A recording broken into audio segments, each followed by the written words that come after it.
I have received a lot of free games on the Epic Game Store. So in the series, I'll be playing and reviewing these games, based off of whether I would have paid full price for the game, bought at a discount, or if free is the only way I would have played it. So today we are going to be looking at Turnip Commits Tax Evasion, and see where it lies within this rating system.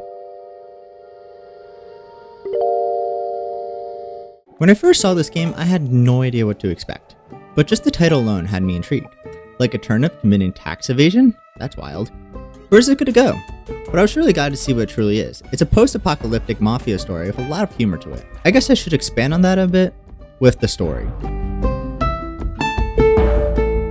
Before I begin, there may be minor spoilers as I go through the story, so be warned. So anyways, Turnip Boy starts with him getting a letter from Mayor Onion telling Turnip that he owes a lot of money in taxes. But to avoid jail time, he'll make a deal with him and become his personal errand boy. And in return, he will let you keep the house. So Turnip Boy rips up the letter and does just that. In fact, Turnip Boy never keeps any documents or letters. Instead, he will immediately rip them up after reading them every single time, which is a gag that even the NPCs tend to be confused about as well. Anyhow, the basis of the story is you running around doing his errands, but as you do, you discover that maybe the mayor has other plans up his sleeves. You also discover quite a bit of world lore as you interact with a lot of characters and find out the beginnings of the veggie people and the end of another kind. I honestly thought the story was a lot of fun with a bit of darkness to it. It also has a lot of humor that may put some people off of it, but I found it great and right up my alley. There are also a lot of side quests you have to do to destroy all the documents needed to get to the true ending. Yes, there is 2 endings to this game. These side quests are mostly just fetch quests to help out people around you, but also some as important to continue main story progression and fill in little bits of missing puzzles, which I think adds a lot to the story of the game, and I like a lot. But I think that's enough of the story. Let's go to gameplay. The game is heavily inspired by dungeon crawlers like Binding of Isaac and Legend of Zelda. You have the overworld and then the dungeons you have to traverse through to fight the final boss. It's nothing special in my opinion, and it's pretty basic overall. As you explore the next levels, you unlock new gear and weapons to help further along, and even go to the other puzzles to enter new areas you couldn't before. They aren't the most original concepts, and the puzzles honestly aren't the most complex thing. Not that I didn't get stuck in some places because I missed something staying right in front of me, but overall I did the puzzles with ease. Which honestly is nice, because I think if it were hard, it would take away from the story and the vibe of the whole game. Overall, battle difficulty isn't that bad either. I suck at these types of games, but even then the bosses had a pretty easy battle pattern, and once you get the hang of the new gear added, you can easily defeat them with no problem.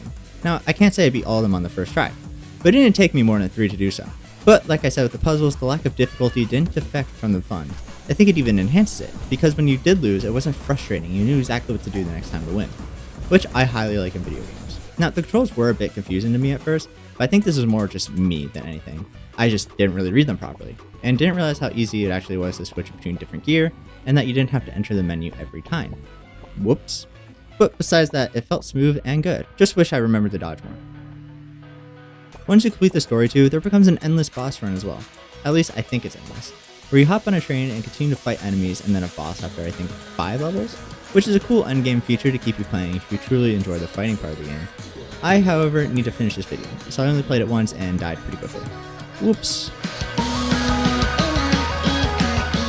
Turnip Commits Tax Evasion is a game with a lot of character and fun to it, but one thing that was kind of disappointing was how short this game was. I believe I beat it in under 5 hours after starting, which is okay, but I just wish there was a bit more to it because they could have expanded a bit more on the story and its lore. It's like they only scratched the surface of what was possible. But besides the short first run through the game definitely has some replayability to it.